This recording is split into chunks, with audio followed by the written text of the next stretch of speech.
Yeah హడావుడి ఎలా 5 రాష్ట్రాల ఎన్నికల్లో లబ్ధికే మహిళా రిజర్వేషన్ పునర్విభజన బిల్లు.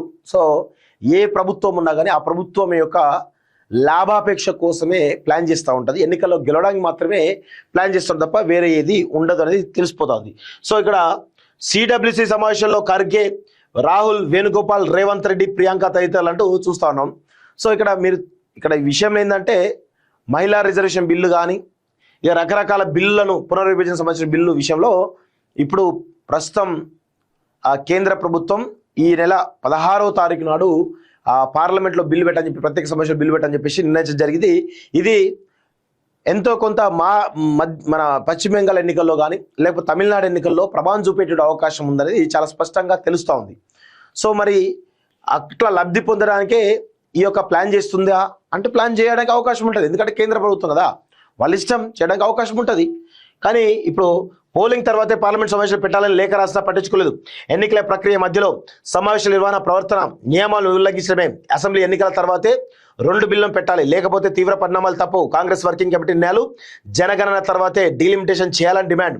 15న ప్రతిపక్ష నాయకులతో ఖర్గే సమావేశం. బిల్లుపై తుది నిర్ణయం తీసుకునేటువంటి అవకాశం. లోక్సభ సీట్లను 50% పెంచితే దక్షిణాదికి నష్టమైన పునరుద్ఘాటించిన రేవంత్ రెడ్డి అంటూ చూసాం. 100% 50% సీట్లు. ఇప్పుడు ఉత్తరప్రదేశ్లో 80 పార్లమెంట్ సీట్లు, 80 అసెంబ్లీ సీట్లు ఉంటాయి. ఇప్పుడు 80 అసెంబ్లీ సీట్లు అంటే 50% పెరిగితే 160 అవుతాయి, అంటే డబుల్ పెరుగుతాయి. ఇప్పుడు మన రాష్ట్రంలో తెలంగాణ వరకు వచ్చేట్లయితే 17 సీట్లు ఉంటాయి. 17 సీట్లు అంటే 34 సీట్లు అవుతాయి. 50% అంటే దాదాపు 24, 25 అవుతాయి.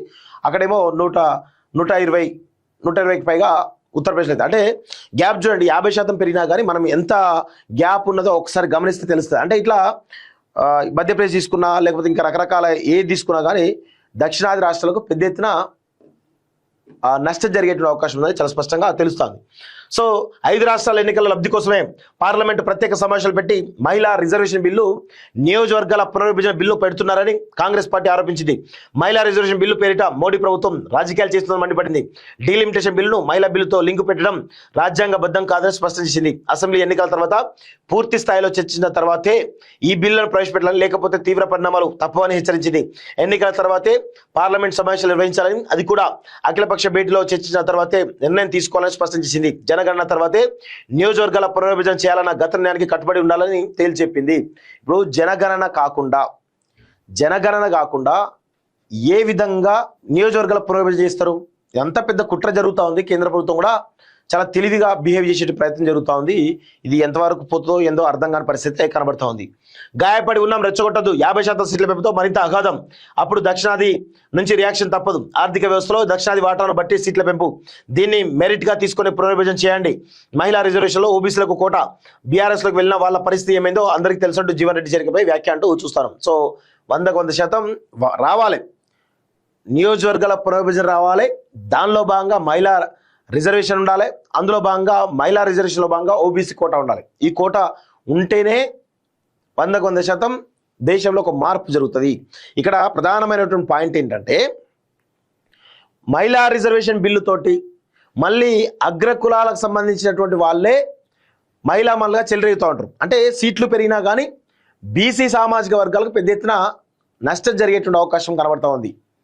సీట్లు పెరిగినప్పటికీ కూడా బీసీలకు అవకాశాలు ఉంటాయా అంటే లేవు. సో ఎవరైతే అగ్రకులాల వాళ్ళు ఎవరైతే ఉన్నారో వాళ్ళ భార్యలు, వాళ్ళ అక్కలు, వాళ్ళ చెల్లెలు, వాళ్ళ తల్లులు, వాళ్ళ బిడ్డలో రాజకీయాలకు వస్తారు తప్ప బడుగు బలహీన వర్గాలకు సంబంధించినటువంటి వాళ్ళు మాత్రం రావడానికి అవకాశం లేకుండా పోతుంది. ఇది పూర్తిగా అగ్రవర్ణ మహిళా రిజర్వేషన్ బిల్లుగా ఈరోజు మేమైతే దాన్ని తిరస్కరిస్తా ఉన్నాం. బీసీలకు అవకాశం లేకుండా, బీసీ మహిళలకు అవకాశం లేకుండా ఈరోజు బిల్లు తీసుకురావడం అనేది ఇది చాలా దుర్మార్గమైన విషయం. ఖచ్చితంగా బీసీ సమాజం అంతా కూడా చూడండి, ఓబీసీ సమాజం అంతా కూడా ఖచ్చితంగా దీన్ని వ్యతిరేకించాల్సిన అవసరం అయితే ఉంటుంది అనేది చాలా స్పష్టంగా మేము చెప్పదలుచుకున్నాం.